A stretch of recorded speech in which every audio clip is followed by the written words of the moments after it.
Well, hello, Jets fans. What is cooking today?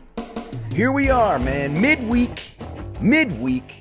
This is where our opinions start to turn. You know, we talk about it all the time. Wednesday is hump day, so we kind of burn it off, and we start to feel good again. We start to look at things just a touch more objectively, right? That's where we are. We're midweek. I'm psyched to be here. Welcome. This is Green Bean, and welcome to episode 85 of Greenbeanjetsfan. We are in it. We are knee-deep in the 2022 NFL season. Our beloved New York Jets are once again struggling. Can you imagine? Who would have thunk it? I'm telling you. What is going on? Now, the truth is, guys, is we have a lot to look at. We have a lot to discuss, a lot of negatives, a lot of positives, a lot of middle-of-the-road stuff that we can actually use to evaluate this team, this staff, this organization with a little bit more of an objective approach as opposed to being mad and wanting to walk around with, three of our buddies, two have axes and one has a blowtorch. You know what I mean? That's what we want to do. We want to just chop everybody's heads off and burn the place. That's what we want to do when we feel this way. But it's not always the best thing to do. Let's see what it is that we're going to be really looking at going into week 4. Now, the New York Jets are 1-2, and a lot of people, I'm getting a lot of DMs. The Jets are really 0-3. No, we're not. I'm just going to say that. We're not. Now, but it's a miracle that, no, it wasn't a miracle that needed to happen. It was a rarity. It was an unlikely outcome. It certainly wasn't a miracle. I didn't see anybody growing limbs. I didn't see anybody rising from the dead, although I did think Garrett Wilson was going to be out. We're used to that, right? When he got tossed onto the sideline in Cleveland and landed on his back, we're like, that's the end of him. We lost another one, right? We're shell-shocked. We're used to that stuff. And he got raised from the dead. Maybe it was a little bit of a miracle. He had some miracle-esque, okay? But the truth of the matter is that the Jets were in that game. It was 14-14 at the half. Our defense was unable to stop them, but our offense was driving all day. Even the strip sack of Flacco, we were on their 10-yard line, man. We were there. So you can't just say that the last 2 minutes were the miracle because we were there. We got to that point. Now, yes, some things need to happen. Very unlikely outcome, but the Jets are 1-2, and the NFL set us up to be trounced. Okay, that's the truth. How do you play the AFC North as a 4-13 team? You got to start against the Ravens, the Browns, and that was when they thought Deshaun Watson might be playing, and they're stacked. And then we go to, play the Super Bowl, defending AFC champion Bengals, and we play the always tough Steelers. And come on, we're 1-2. So we got to just, it's like there's no reason to take away the good things because of the bad things. And there's no reason to, exacerbate the bad things when there's some good things, right? We got to look at it all. We got to see what's really going on here. Now, before we get started, I would like to remind you guys a couple things. Number one, I'm so grateful that so many of you guys tune in both on YouTube and in the audio format. Look, we're getting tons and tons of audio listeners. It goes up every single week. I'm very, very grateful. If you guys are in the car, in the bathroom, just doing work around the house, you're in the shed, you got the headphones on, whatever it is, I thank you. I'm grateful. Hello to you. I'm an audio podcast guy. I've told you guys, I listen to my favorite podcast for the last couple years has been Just Jets by my good friend Matt O'Leary. I love it. I love that show. I also like Cool Your Jets with Ben and Michael Nania from Jet X Factor. Love those guys. I think it's a good show. I listen to my boy Green, the Jet Zone, and a few others, right? Turn on the Jets sometimes. Anyway, there's lots of these guys. So I do that, so I appreciate you guys do that. Now, the interesting thing about that is, I don't know if you know this, you can rate the show. You can hit 5 stars. You can write a little blurb. Say, hey, man, this is a good show. Take a listen if you like NFL, if you like Jets, and that is greatly appreciated. If you're new here on YouTube, hello to you and welcome. And one of the things we like to do with each other, I do it out there with the channels I like, is that if you're digging it, go ahead and hit that like button. And if you haven't subscribed yet, that's the little red button underneath the video. It says subscribe. Go ahead and click that. And that tells YouTube that the channel is worthy of being shown to people that haven't seen it yet. That's what it does. So it helps us to grow. We greatly appreciate it. And on your end, YouTube, the algorithm now knows when we release something out of this channel, it'll show you. So, hey, look, it's in your suggestions. When you turn on YouTube, all the videos will be in there. Hey, look, it's a new thing for this guy's talking about offensive tackles. Right? Isn't that interesting? So we appreciate it. And again, it's just a fun thing to have the ability to do this with you guys, man. I just think it's the coolest thing.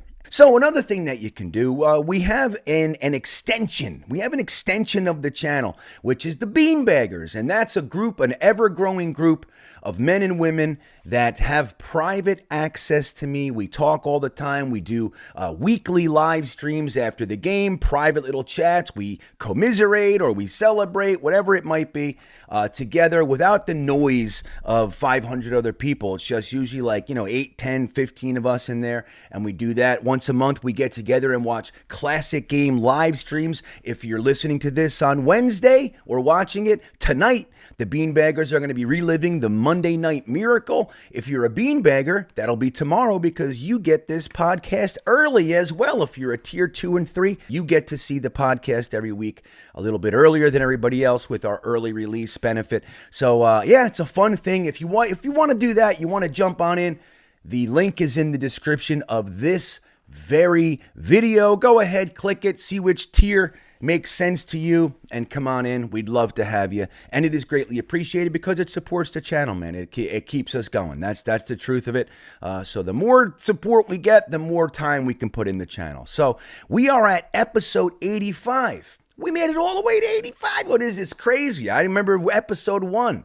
I don't know what I was doing. I was like, I don't know. I was talking about Shap. Remember when Shap said the Jets shouldn't get Trevor Lawrence? Remember that? Trevor Lawrence shouldn't have to be penalized for being great and go to the Jets. Remember that?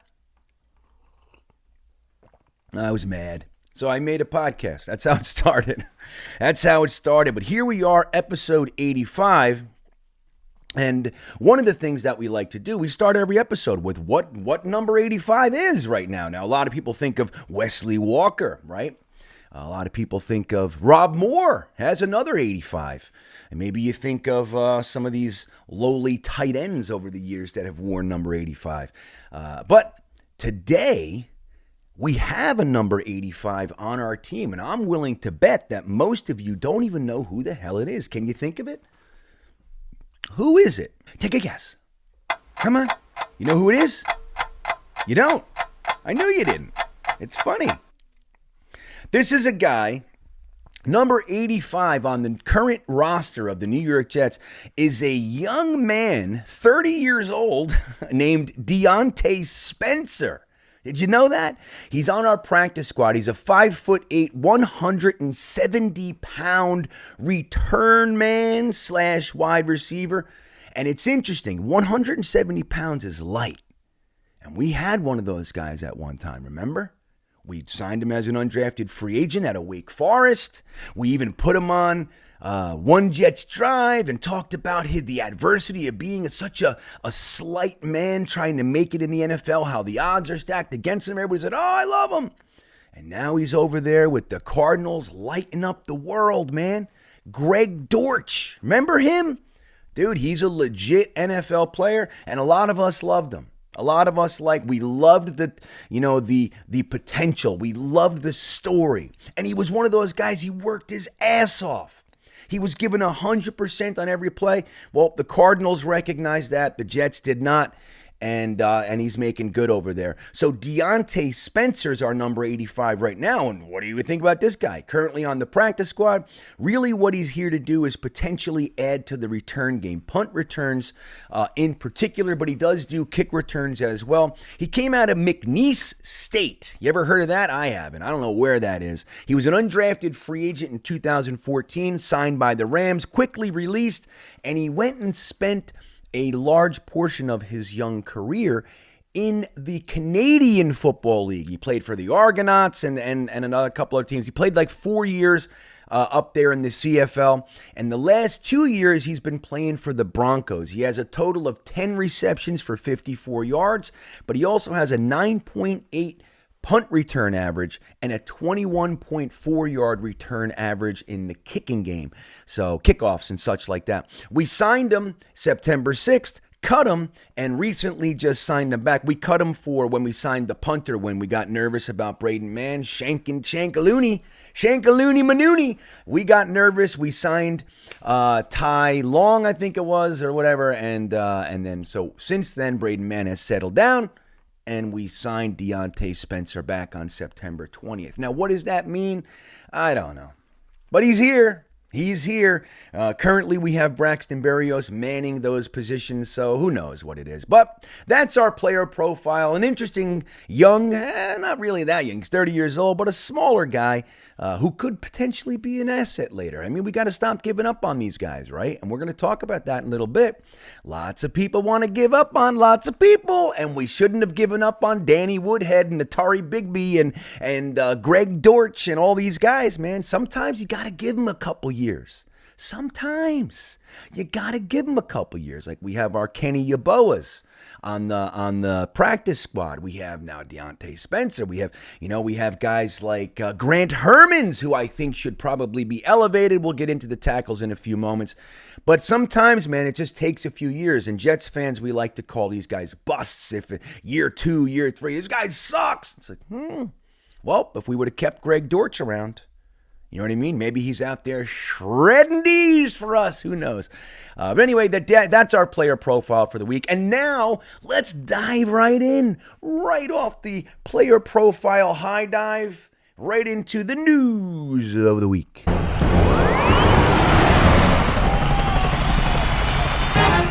So obviously, the biggest news every week during the season is whether the Jets win or lose, right? Last week, we were so happy. Oh. Yes! Interception! Holy shit! Holy shit! Yes! Jets win! It's so great. A lot of Jets fans said, see, now we got to do this, and now we got to start Flacco the rest of the year. We did all that kind of stuff. And then this week, not so much, right? We looked pretty poopy, and we struggled. We had some positives, some very, very stark positives, quite frankly. But overall, it was a clam, and we couldn't even score a touchdown. And now, many of the people that were clamoring for a Joe Flacco, Vinny Testaverde-like miracle season, they're quiet, or they're now, I mean, a lot of them. I saw one guy in particular that I pay attention to on Twitter just because he's funny. I won't use your name, but he's funny. He's a swinger, man. He was fighting with people on Friday and Saturday about Joe Flacco should absolutely be given the season. You don't take winners off the field because blah, blah, blah. Now he's literally swung all the way to Joe Douglas sucks because he signed Flacco, back traded for him, and he's obviously washed. He sucks. He shouldn't even be here. We should be throwing Mike White in there. You know what I mean? So it's funny. It's a funny thing out there. And I get it, man. Of course, we all have the same feelings, similar responses. It's just what we do and what we say, man. And look, the truth is we have no control out here. We can't stop them from releasing Jason Pinnock or Chuma Edoga or anybody. All these guys, we can't stop them from valuing Ty Johnson over Tevin Coleman or LaMichael Pirine or whoever you might. We can't do that. We can't get rid of Nathan Shepard for Tanzel Smart. We can't put JFM on the inside so we can have Michael Clemens or whoever, Jermaine Johnson on the field for more snaps. We can't do that. we have to watch and go, come on! What is this? Why is the tight end split wide when this guy's getting eaten up at the left tackle spot? Why? We got Hendrickson on Connor McDermott. Why is there no tight end chipping? And then he beats him and sacks him and fumble, and it's like, I don't know. We can't do it. We have no control. So the news, right, that we're talking, this is the kind of stuff. We have to watch this stuff. We have to absorb it. We can complain. We can laugh. We can do whatever we want. But ultimately, this is what we got to do. We just sit there and we watch it and we absorb it. And the big thing this week is the Jets looked crappy, man. We couldn't get in the end zone. We did get close enough to kick 4 field goals. And the funny thing is, right, like, look at what if we just were able to close that? We win. If they were all touchdowns, that's it. Even with everything else that happened in the game, if we just made those touchdowns just 28-27, hoorah, that's it. We win, right? So I don't know. But one of the things that bubbled up, and we're talking about Joe Flacco, who had a very, very bad game, man. You can't say otherwise. Yes, you can say the offensive line had its troubles, and they did. But there were plenty of opportunities where Joe Flacco either just flat out missed them or set some young dudes up to get killed, right, man? We saw a couple guys get set up, thrown into triple, quadruple, double coverage all over the place. So Joe Flacco didn't look so good. He didn't look sharp. But one of the things that's kind of being said, and I'm sure you might have heard at least to some degree this week, the SNY show with our good friends Bart Scott, Connor Rogers, and Willie Colon, they are talking about starting Flacco in Pittsburgh, even if Zach Wilson is healthy. Now, let's look at the logic of this. Now, the logic is the offensive line is in shambles. Zach Wilson hasn't had a summer, man. He went out week 1 of the preseason. He was looking good in training camp. But going into the preseason, he had 2 drives, and he threw a pick and got hurt the second drive, and that's it. So taking him, he's clearly going to be rusty, right? You have to know that. And Jets fans are hoping he's going to come in and be a savior. That may happen, but more than likely, he's going to come in and need to shake off some rust. He needs to kick the dust off him because he hasn't had the summer. He hasn't had any time to work with the team. So when he comes in, you got struggling offensive line. Now, even the strong part, the interior, AVT and Laken Tomlinson are like bipolar this year. They're playing really well one week. It's actually the other way. Really bad, then really well, then really bad again. So, hey, on that cycle, maybe they're going to play really well for him, but they've been inconsistent, and that's the rock. That's where we're supposed to be confident.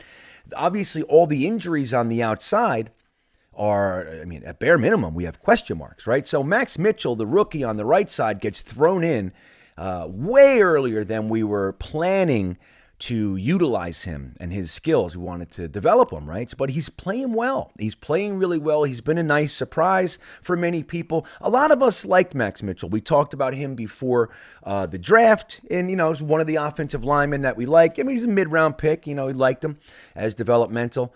Some people liked him as a little bit more than that, maybe a second, third-round pick. But the truth is he's a good player. He's got good bones, good stock, But he's playing well, and that's the best we could hope for him. He's getting better each week, so that's good. But he's still a rookie, and he's still going against Blitzburg, and it's going to be a problem. Tomlin and the Steelers, they know how to exploit that kind of stuff. So Max Mitchell's going to have to play on his absolute best game in order not to be a weakness. But then even more so, we have the other side, which is, we are decimated, man. We lost Mekhi Becton. We lost Dwayne Brown. Now we lost George Fant. So it's like, we're down. If you want to look at it, you could say it's our 3rd or even 4th string lineman now. He's going to be going against Alex Highsmith, who's leading the NFL in sacks with 4.5 sacks right now. It's not exactly a recipe for success, and it's concerning. So what Bart Scott and Willie Colon are saying is you have a young guy, he's coming off a knee injury. He was injured last year. He lost a few games. Comes in this year. He gets injured again. And we all thought it was an ACL. And it ended up being some good news, but we still lost him for 3 games and the entire preseason. So it's actually 5 games we lost him for. He comes in, he's going to be rusty. He has no gelling time with the team. And then we put him in against a fierce pass rush. I mean, they don't have TJ Watt, so there's that. So at least we got that going on. Fierce pass rush. And we have weaknesses on the outside. And our offensive line in general is playing inconsistently. So what they're saying is maybe wait a week and let Zach have those 2 weeks to kind of at least get the juices flowing again. And then put him in there against Miami, who clearly they're not any good, right? So that's a nice one. It's like, I mean, at some point there is no break coming up, man. We're not playing any winless teams anytime soon. We're playing teams, man. We're playing legit teams, and that's just the way it is. So the logic, I get it. I understand. Now, I staunchly disagree. I do. I think that you got to put Zach Wilson in there. Look, man, the season is ticking by. Joe Flacco, thank you for week 2. You looked great, man. And he looked spotty, but he was able to get us in the end zone 4 times, man. And a lot of that wasn't all in the last 2 minutes, guys. So, and we had other drives that stalled for one reason or another, fumbles and things like that. So, thank you for week 2. He played as good as you needed him to play to win the game. But other than that, man, he's really not looking good. All right, so you can put him out there again. They say, he's used to playing Pittsburgh. He's been in the AFC North, blah, blah, blah. None of that applies anymore for me. None. We need to put Zach Wilson in there. And what Mike LaFleur and John Benton need to do is they got to stop taking their damn tight ends and sticking them out there as X's and Z's and put them on the line. They have to be in line. Dude, if that's what you need to do, then you need to do it. Protection is job 1. Gotta do it.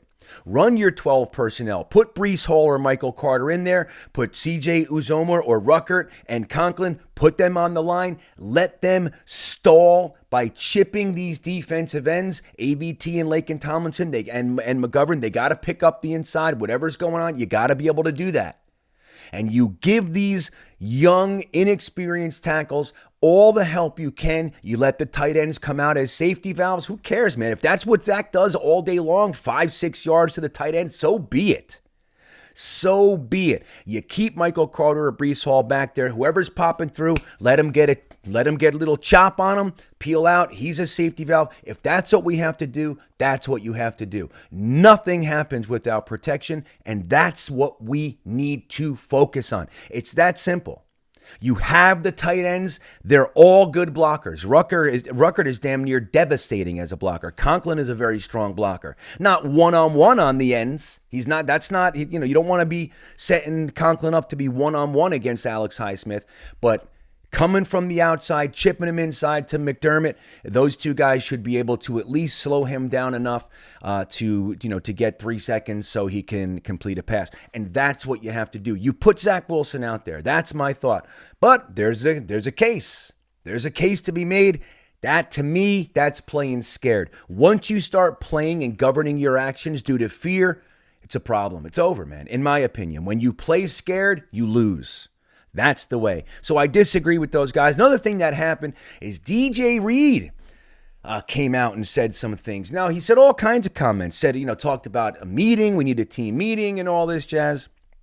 Another thing that he talked about, it's not getting enough, quite as much press, is that he talked about the miscommunications. And in his words, he said 2 touchdowns were because of miscommunications. Now, it could be Sauce Gardner. Clearly something happened on the Jamar Chase touchdown against Cincinnati, where Sauce and Quincy Williams covered the running back and Jamar Chase goes free. Now, is that the assignment? Was it on LaMarcus Joyner to pick him up? I don't know. LaMarcus Joyner, there was strength on the other side. They were loaded. So he had to go. I mean, I don't know. I mean, I don't know the assignments, right? I don't know exactly what everybody's responsibility is, but it looks to me like Sauce was probably supposed to take Chase.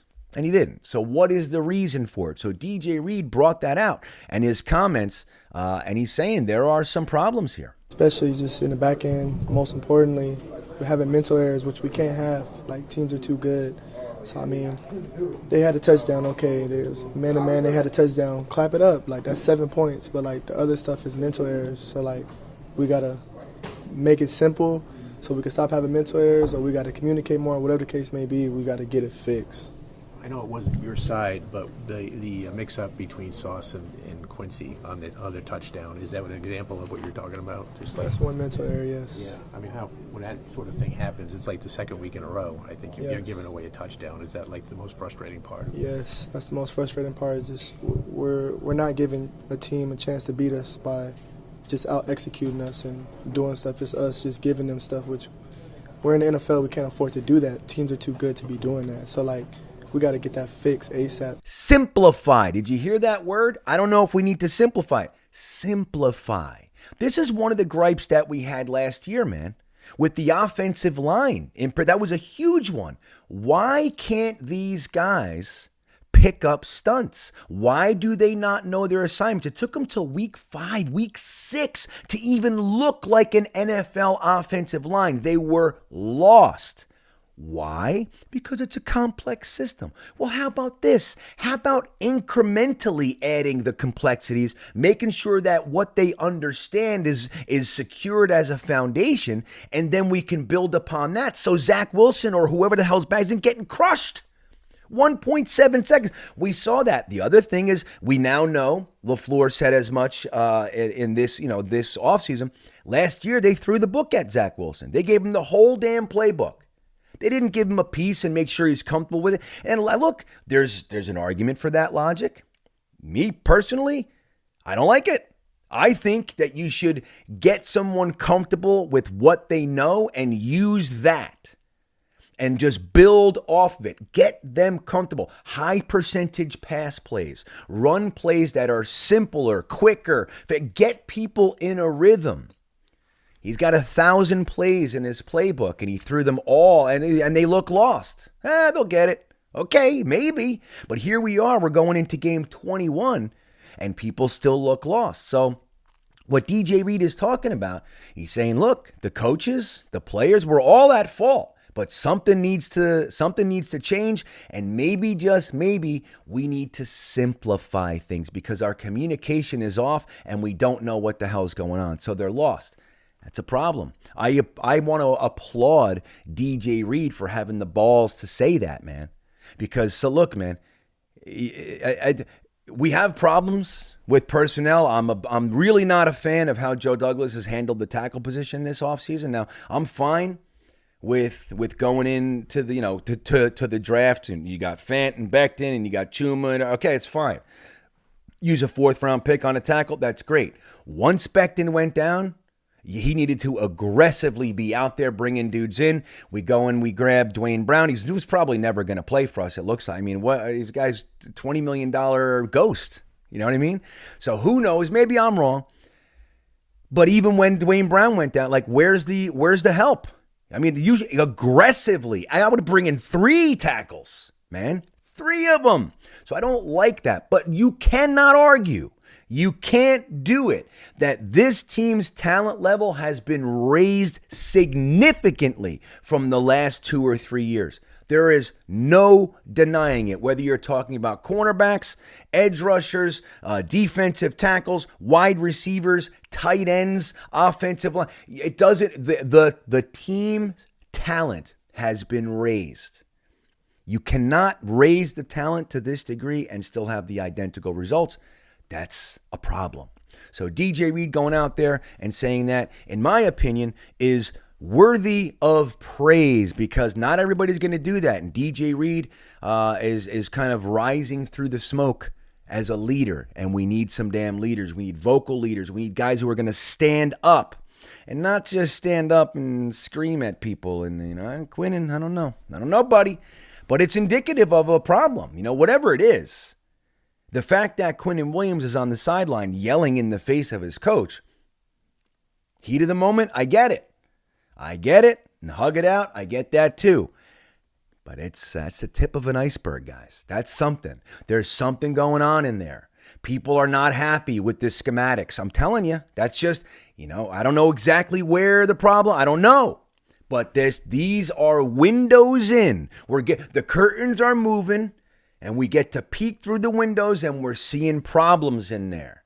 The outside of the house looks all primitive. The landscaping's beautiful, and the curtain goes back, and there's garbage all over the floor in there. Ooh, why is there broken glasses on the table? What's going on? And then so that's what we're seeing. It's like appearances. Yep, talents raised, all gas, no brakes, 60%. Blah-ba-dee, ba-doo-ba-da-ba-dee. Everybody loves each other. We got people fighting on the sideline. We got people disagreeing with the decisions. So it's a thing. I like the way DJ Reed said it. I'm real curious to see what happens with these meetings and if they can clear some of this stuff up. Maybe they just cut the shit. Let's just run some simple defense and use our talent, man. Let's just be more talented than them and dominate their asses. We'll see if that happens.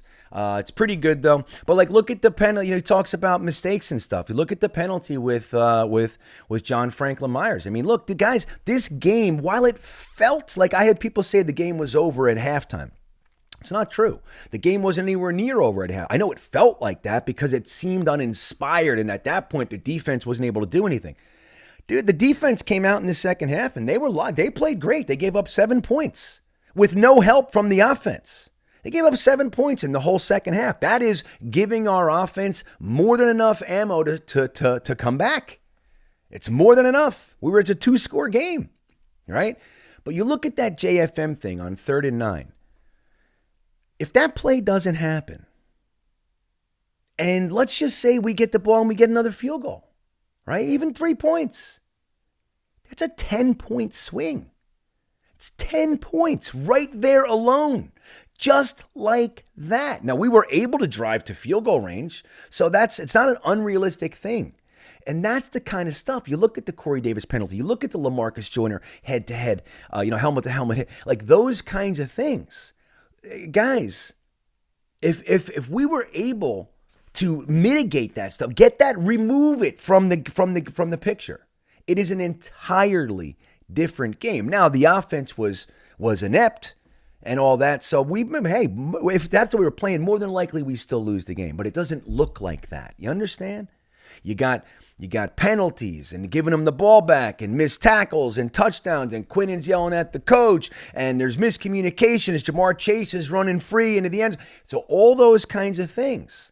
We can fix this stuff. This was not out of hand. I know it felt like it, but it wasn't. That was not real. We were in this game all the way till about 8.5 minutes left or so of the fourth quarter. Then it was over. It was like, yep, we're uninspired. We're doing nothing. We just let them have a 7.5 minute drive in the fourth. Like, you can't do that. Okay? Can't do it. So that all said, it's just an interesting thing when you look at it. And what DJ Reed is talking about is absolutely appropriate, man. We're not less talented anymore. We're not. We have the talent. We are able to be competitive. It is on the entirety of the scheme. It's what we're doing with the talent. Again, tight ends out wide. Why are tight ends out wide when you know damn well Hendricks he's going to beat McDermott? Why? Where's the help? Okay? And we know that. We know it. Why doesn't LaFleur? Why are they giving 10 yards of cushion on 3rd and 5? Why? Why are we going for touchdowns on 3rd and 1? What the fuck is that? You know what I mean? Like, what is this? So this is the stuff, and I can understand the players being frustrated because we're frustrated. So with all this stuff, like, it's fixable, man. We have to see if this coaching staff can shake off this stubborn attitude that they have and actually adjust, be malleable, listen. It's rigidity, man. Whatever doesn't bend breaks, man. I'm just telling you. That is a universal rule. The more rigid you are, the more brittle you are. That's the way it goes. You need to be flexible, man. Whatever doesn't bend breaks. Remember that. Robert Saleh.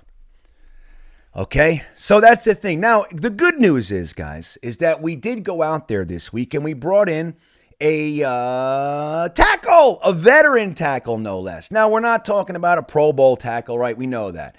His name is Mike Remmers. He's a 9-year vet. He has played all over the world. Carolina, the Vikings, the Giants, the Chiefs. He's been everywhere, okay? He's been all over the place. But the truth is that he is a solid player. And where we are right now, solid is an improvement. We need hold the fort type of players, particularly at the tackle position. So when Dwayne Brown or George Fant, so they have 2 weeks to heal or whatever it is. Let's let George Fant heal a little bit and then get him back in there. We're all chopping his head off and everything, but dude, he's playing hurt for us. You gotta commend that. You gotta give that. There's no one else. So George Fant is playing hurt. Now, again, I have a big problem with our solution to the we know Fant's hurt. We know McDermott's hurt. We know Becton's out for the season. You sign a hurt Dwayne Brown. Dude, you should be out there bringing in everybody. I need 6 new tackles. And you take a hit. You get Ty Johnson off the damn roster. And you use that for another tackle. That's what you do, man. I'm just telling you. That's what I'd like to see. And I have a problem with it. Bring Grant Herman's up. Why is he on the roster? Is he worse than Connor McDermott? If he's worse than Connor McDermott, then get him out of here. It's that simple.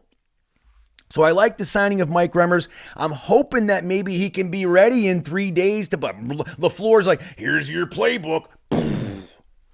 Wow, that looks like the Old Testament. That looks like the Torah. I have to read the whole Torah. Can I just have a condensed? Nope.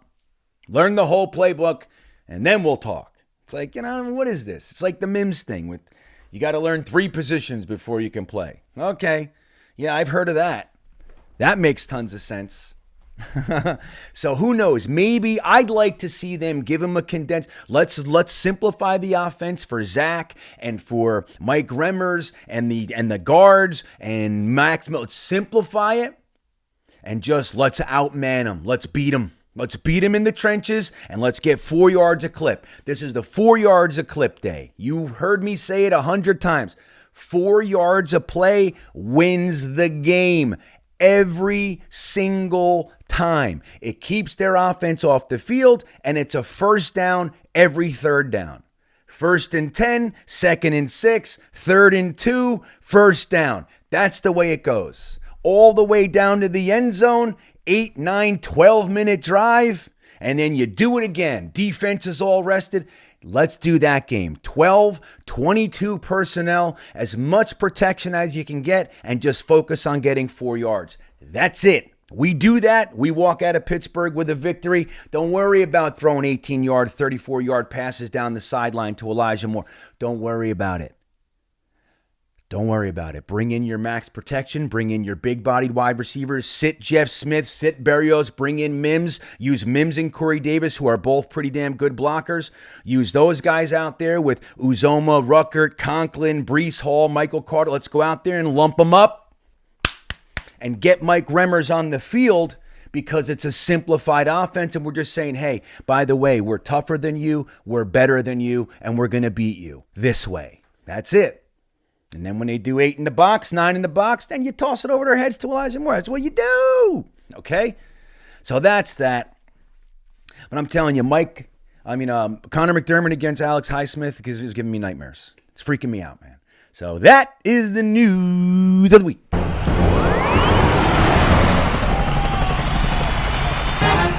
Yeah, all right. So there it is, man. Look, that's a lot going on here. I mean, we have lots of stuff.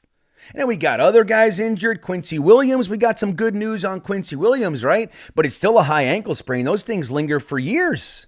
Sometimes it takes them out 6 months. So, I mean, granted, we're happy that it's not like an MCL or something like that. It looked bad. We're glad it's a sprain, but high ankle sprains, we don't know how long we're going to lose them for. And sadly, he was having a pretty damn good game. He got beat a few times too, but overall, he was really looking good. Quincy Williams, that's kind of how he is. That's why I don't love him as a starter. Inconsistent. He has games where he looks dominant, thunderous, and then the next week he's gone. So That's the kind of thing. But this happened to be one of the weeks where he was looking good, and it's sad to see him go down. I do like him on the roster. I like having him on the team. But again, anyway, we got good news on him, technically speaking. But, look, we have something to look at here. We have some deeper problems. Yes, we have, offensive line issues. Yes, we got a hurt quarterback. Yes, all that stuff's very real. But we have some bigger problems that we might need to change our thinking on. And for that, let's get into the intelligent gripe. So, guys, look, and we've been talking about this for a long time. Since Jeff Ulbricht came out in the offseason and said that he's looking for certain percentages, that players are going to play certain percentages. He wants to have a healthy rotation. And what did we say right off the bat? Now, we tried as best we could to look at it logically. We tried. Maybe this. And then Saleh said, well, he thinks he's getting off the field in 3 plays. So, that's just how Jeff thinks. And that's great, too. Great. If you're getting off the field in 3 plays, if guys are playing 30 plays a game, then it doesn't matter, right? It's fine.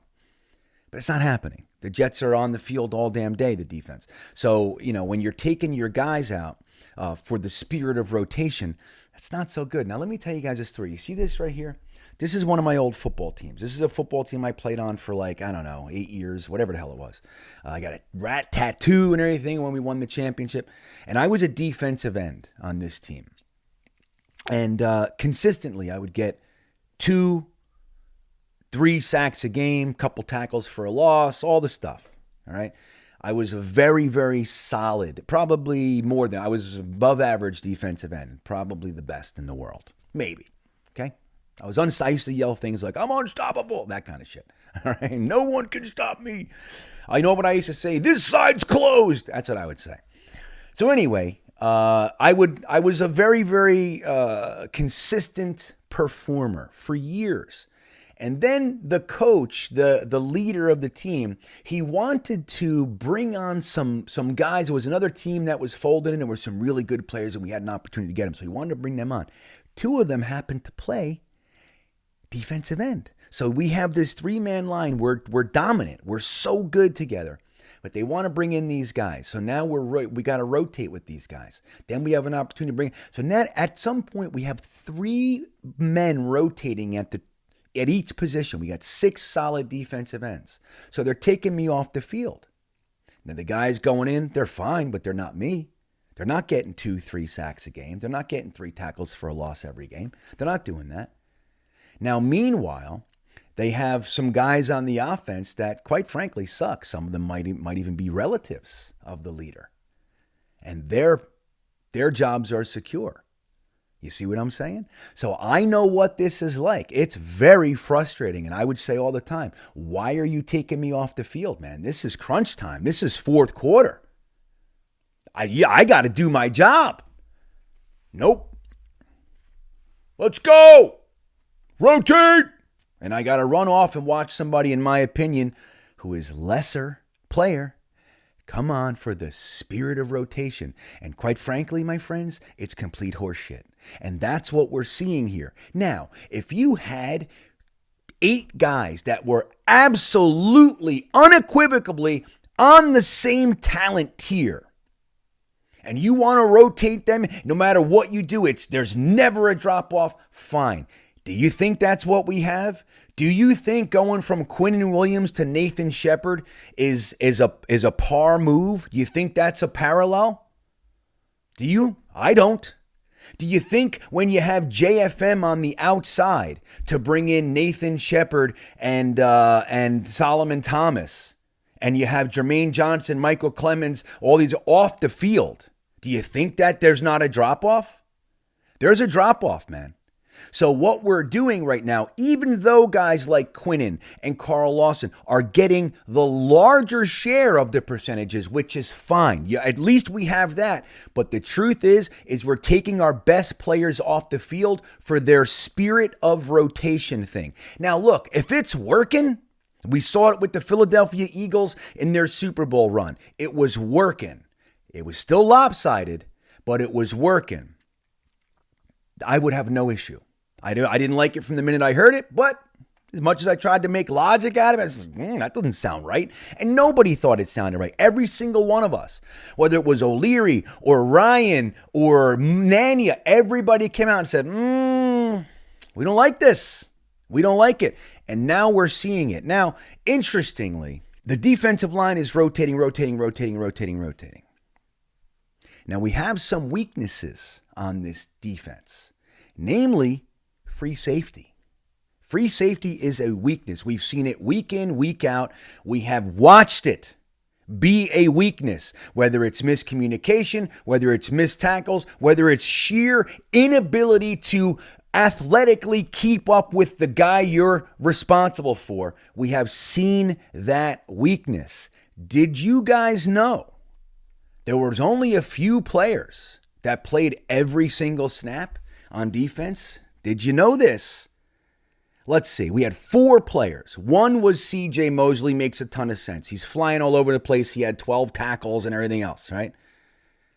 We have cornerbacks Sauce Gardner and DJ Reed. Makes a ton of sense. I fully support it. Great. You know who else? LaMarcus Joyner played all 68 snaps on defense. Meanwhile, Quinnen Williams, Carl Lawson, Michael Clemens, they're all on the sideline. Jermaine Johnson for 30% of the game. In some cases, 40%, 35, 36% of the game. Carl Lawson played 66% of the game. So that means that 34% of the time, somebody else was in there. Quinnen Williams played 68% in this game. The previous game, he played 64, I think it was. So, 35, nearly, 38%, 36%. He's on the sideline. So we're taking arguably our best player off the field for the likes of Nathan Shepard, Solomon Thomas, and we're moving JFM to the outside, which pushes Jermaine Johnson. It's a whole thing. It's a whole thing. Now, while that's happening, there's no rotation. Now, interestingly enough, we have Will Parks, who, look, we're not going to say Will Parks is a world beater, right? But he plays hard, smart player, and he, again, just like we're talking about with McDermott, can he be worse? Can he? So they did use Will Parks in the game, which is nice to see. You want to know how many plays they used Will Parks? One play. I don't even get the logic behind that. Why even do that? But the funny part about it is they didn't take LaMarcus Joyner out. They took Jordan Whitehead out. Who, look, Jordan Whitehead has had his difficulties. You wrap the damn player up, man. What is it? I teach 9-year-olds this stuff. When I'm coaching football, that's what I teach them. This is basics. You wrap up. You never go into a tackle without wrapping them up. Never. And that's what we saw. But still, Jordan Whitehead is a significantly better player than LaMarcus Joyner, in my opinion. Now, different positions, I get it. I get the whole thing. But when Will Parks came in, one play. It's like, well, why? Why even do this? Now, here's another interesting thing.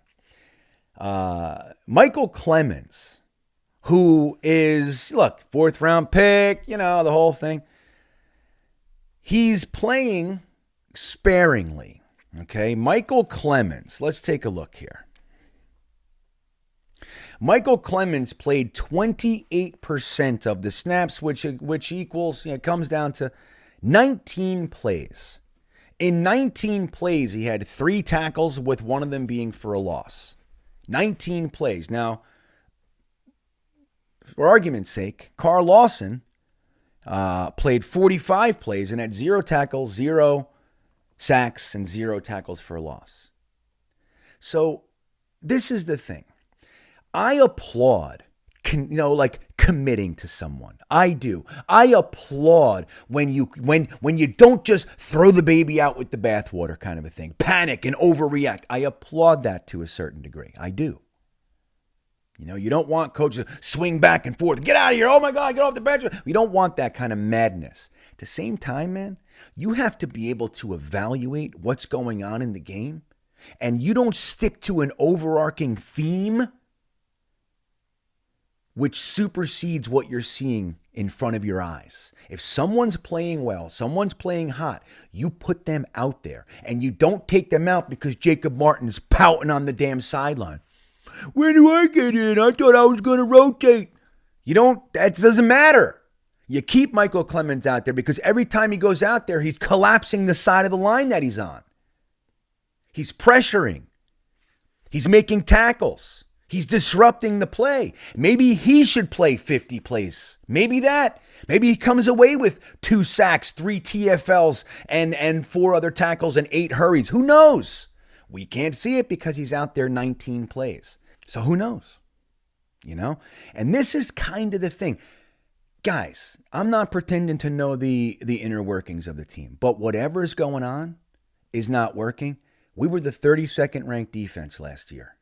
We added 8 new starters, with some of them being first-round picks, the other ones being high-priced free agents. Jordan Whitehead, DJ Reed, Sauce Gardner, Jermaine Johnson. We get Carl Lawson back. Okay? There's no good reason for that influx of talent to have the identical result as the 32nd ranked defense last year. There's no excuse for it. So I have a problem with it. I know you have a problem with it. And the Jets have to have a problem with it. You cannot stay the course because of stubborn pride and just being glued to the system that you think works. You have to be malleable. You have to be able to adjust. You have to. And you have to be able in game to evaluate and say, that guy's on fire. Keep him out there. Don't you dare touch him. Quinn Williams and Michael Clemens, they got to be out here. Sheldon Rankins was having his best game as a Jet. Why is he coming out? Sheldon Rankins played 38 snaps. Why did Solomon Thomas with 23 and Nathan Shepard with 20? Why did they come in? Why did they take Sheldon? He's having his best game as a Jet. He should be coming out for what we call coming out for a blow. Coming out for 1-2 plays, getting a breath. That's what he should be doing. So, guys, I have a big problem with our rotation. It goes on offense as well. There's lots of this stuff going on. In my opinion, too much talent. Now, I'm not saying we're Super Bowl, but too much talent to look like that, to be completely dead in the water. So, the Jets need to change it. We need to look at this with objective eyes, remove the pride, leave the pride at the door, and let's look at this as if it's not your baby. Just look at it objectively, and let's change some things, and that is the intelligent gripe. So, hey, let's bring on some good news real fast, huh? Greg Zuerlein, 4 for 4. Oh, my God, 52 yards, 50 yards, 43 and 40. I'll tell you, man, I was all Eddie Pinheiro, who's doing great, by the way, too, but it's nice to see. I mean, that first kick, I spooked the hell out of me. So it's nice to see Greg Zuerlein coming in, and we're able to utilize his strength, which is that leg of his. It's nice to see. Braden Mann had another good day with punts. He had a punting average 48.7 yards and landed one inside the 20. So good stuff, man. Hey, it's important. You know what I mean? It's important stuff. I'd love to see Greg Zuerlein be our kicker for the next 27 years. That's why, you know what I mean? That's all I want. I want a consistent kicker, and I'd like to see Braden Mann continue this because clearly he's got skills. It's that inconsistency, but we can't forget he's been hurt, man. He's been hurt.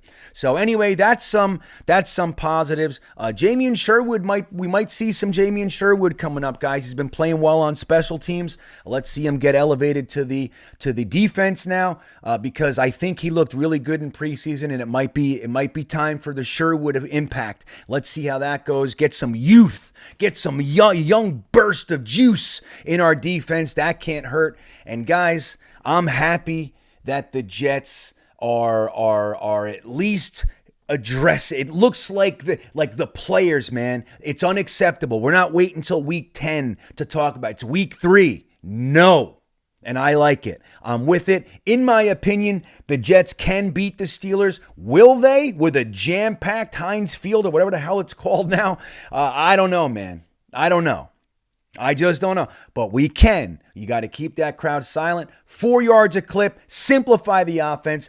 Get Mike Remmers out there and give him the ability to succeed. Give him tight end help. And let's get 4 yards a clip all the way to the victory lap Okay, let's do that.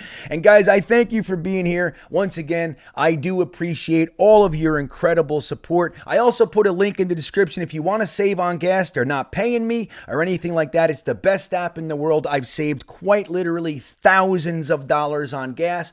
The link's in the description. If you click on it and use my promo code, we each get an additional 15 cents off per gallon the first time you use it. I'm telling you, man, I think I have $280 in there now. I'm going to take it out and buy myself a new microphone. Yeah, that's what I do. So anyway, that's in there as well. You can join the Beanbaggers. And if you haven't liked and subscribed by now, please do. It is greatly appreciated. That all said, I hope you're having a great week. Let's turn the corner, go into Hopeful Thursday. Yeah, we're going to beat these damn Steelers. That's what I think. Thanks for stopping by. And as always, go Jets.